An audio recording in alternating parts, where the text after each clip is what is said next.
السلام عليكم. كيف الحال؟ إن شاء الله تكونوا بخير. آه، بد- أول إشي بدنا نصلي على الرسول عليه الصلاة والسلام، بعدين نزيد الرسول صلاة عليه الصلاة والسلام. بتمنى تعملوا لي لايك يا بنات، عشان اللايك بينشر الفيديو، بخلي يوصل لأكبر عدد ممكن من الناس. فبتمنى تعملوا اشتراك ولايك، ما تنسوا اللايك، عم تنسوه. بعدين بدي أحكي اليوم موضوع بسيط، ما بدي أطول عليكم.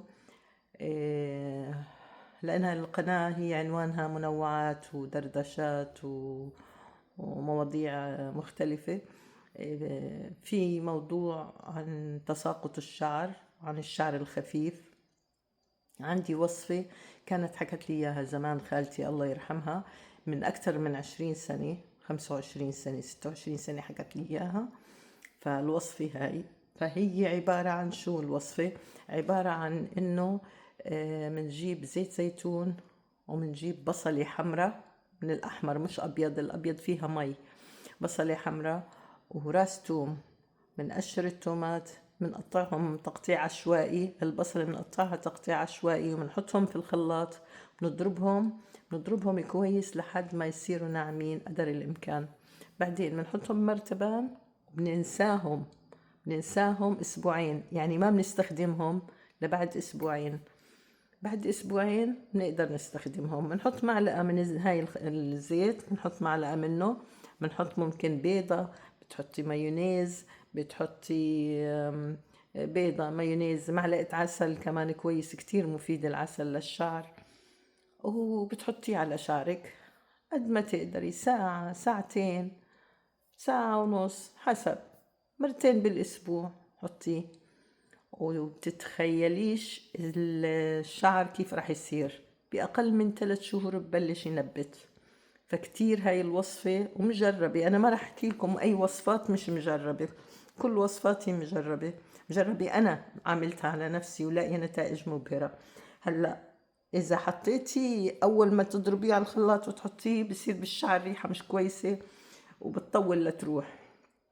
لكن إذا حطيتيها، مبينة من الهاي، إذا حطيتيها وبعد أسبوعين خليهم يتخمروا ويتأكسدوا، ما بيكون في ريحة. يعني بس بتحطيها على شعرك، بتغطي شعرك بكيس نايلون، بالبلاستيك راب، النايلون هذا اللي بنغطي فيه الصحون، تلفيه على شعرك وتلبسي كيس نايلون فوقه. أي شي بدك إياه غطي شعرك فيه. وبعدين بتغسلي، بعد ما تغسلي ما في ريحة، بعد ما تغسلي شعرك ما في ريحة نهائي. كتير مفيد مغذي. بدكش تحطي بيض لا تحطي، بدكش تحطي عسل لا تحطي. بدك تضلي بس على الزيت والبصل والثوم بصير ممكن. فريحة الوصفة هاي مفعولها مش طبيعي، مش طبيعي. يعني إذا إجت نقطة الزيت على وشك، على خدك، على كذا، بيطلع شعر من قوتها هاي الوصفة.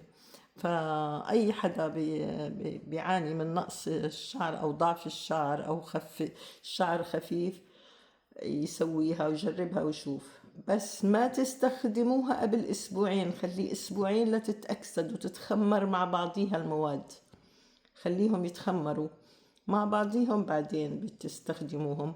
ممكن تضيفوا زيوت تاني انتو اذا بتحبوا، مثلا زي زيت جوز الهند اذا متوفر.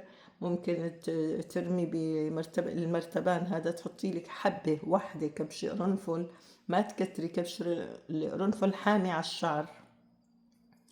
بعدين ايش تاني؟ ف كتير الوصفة، كتير كتير كتير مجربة. طبعا بدك تزودي الزيت، كمية الزيت زوديه قد ما بدك انت، حطي قد ما بدك كمية الزيت، يعني اعمليها يعني. وبعدين بيضل سنين. عندي مرتبان له أكثر من 3 سنين معمول، وأي لحظة باخد منه معلقة معلقتين هيك من الزيت، بحطه بصحن صغير، بحط عليه أشياء تانية وبحطه على شعري، وبخليه المدة اللي بقدر أحطها، بعدين بغسله. لما أغسله ما في ريحة. هلا لما تحطيه بيكون فيه هيك ريحة إشي، يعني زيوت كذا إشي، بس بعدين بتروح الريحة، وبس تغسليه ما في أي شي. فرائع جدا جدا. عندي كتير وصفات تانية للبشرة وكلها مجربة، يعني أنا ما بحكي عن إشي أنا ما جربته لإلي لنفسي.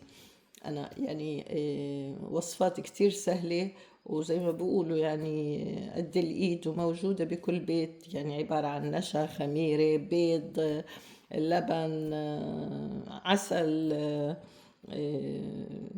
هاي الأشياء كلها الحمد لله موجودة في البيت، فمنها الوصفات هاي. فإذا بتحبوا بعمل يعني بحكي لكم كل مرة بنحكي وصفة أو وصفتين كتير مفيدين. هديك اليوم قمت اجى على بالي إنه أحط ماسك على وشي، فرحت جبت صفار بيضة، يعني كسرت بيضة، أخذت الصفار تبعها.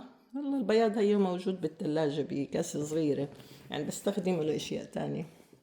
لقلي البيض بزيده يعني أو أي شيء. المهم أخذت صفار البيضة، حطيت عليه معلقة قهوة سريعة الذوبان، أي نوع قهوة سريعة الذوبان، حركتهم مع بعض. حسيته السائل هاي السائل مرق، فقمت رحت جبت نشا، معلقة نشا منيحة، معلقة أكل، وخلط جمد النشا مشان ما يشرشر على حاله الواحد، لا تنزل. فالمهم حطيته على الوش، قعد شي 3 ساعة نشف مزبوط بالكامل، نشف المزيج هذا. ما بتتخيلوا نتيجته، رائعة رائعة رائعة. يعني لو تعملوه مرتين بالأسبوع أو مع ماسكات تانية رائعة، ما بيكون في عندكم خطوط نهائي يعني مع العمر والإشي. ف يعني كتير كتير كتير حبيته. بعدين تقولوا لي زفر وما زفر، ما في، القهوة بتشيل أي ريحة زفر، ولا كأني حاطة صفار بيضة. يعني أنا بقرف كتير والزنخة والمزنخة ومش عارفة إيه، وبعد أشمشم بالإشي، لا ما في أصلا. اللي إذا بدك تشيلي أي زنخة حطي عليه قهوة، عرفتي، تفل القهوة اللي أو الحتل، في ناس بيقولوا تفل، في ناس بيقولوا هذا، بتديريه على أي شي عندك زفر من الجلي عشان تضيع زفارته. بس هاي رائعة كانت الماسك هذا. فبس يعني سهل وسريع. في ماسكات كتير كتير كتير بعرفها للوجه وسهلة، وبقولكم من كلها من المطبخ، يعني كلها موجودة، يعني الأغراض كلها موجودة في كل بيت. وهاي هي. ودائما نقول بسم الله.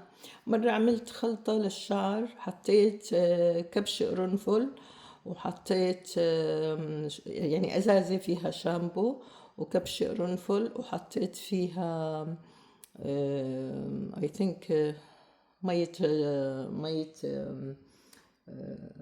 زنجبيل فريش، عصرته، بشرته وعصرته. فأنا كنت شوي مكترة كأنه الزنجبيل بقول لكم حامي، ما بتحملوا الشعر. فأول ما حطيت على راسي صرت أقول بسم الله، بسم الله الذي لا يضر مع اسمه شيء في الأرض ولا في السماء والسميع العليم. صرت ميلو ميلو شش. العالم كله سمع صوتك. المهم هذا في قفص محطوط، يعني ما بيلعبش في البيت لأنه مصلي وإشي، بس سمع الصوت فقال لك أبصر مين فيه. المهم فبس أول ما إجيت أحطه صرت أقول بسم الله الذي لا يضر، فما انأذيت منه، فخففته بعدها، حسيت إنه تقيل خففته. فأنتوا دايما سموا، بس بدكم تحطوا إشي على وجهكم أو على شعركم، سموا بسم الله بسم الله بسم الله الذي لا يضر مع اسمه شيء في الأرض ولا في السماء والسميع العليم. أو حتى لما بدكم تاكلوا إشي، تاكلوا أكلة دسمة مشان ما تتعبوا منها أو تتضايقوا، أي دواء بتاخدوه سموا برضو بسم الله الذي لا يضر مع اسمه شيء في الأرض ولا في السماء وهو السميع العليم. صدقوني ما بصير. يعني انتوا عمالكم بتوكلوا حالكم وجسمكم لرب العالمين، فربنا ما راح يأذيكم إن شاء الله، وما بتنأذوا.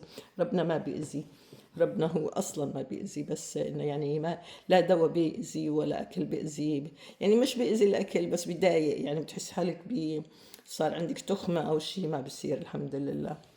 فبس هاي بديش أطول عليكم كتير. الله يسعدكم ويرضى عليكم. لا تنسوا اللايك والكومنت الحلو والاشتراك، وخلينا نكبر القناة، نكبر سوا. الله يسعدكم يا رب ويعطيكم ليرضيكم ويهدي بالكم وينولكم كل أمنياتكم يا رب، يحقق لكم كل أمنياتكم يا رب يا رب. يلا سلام.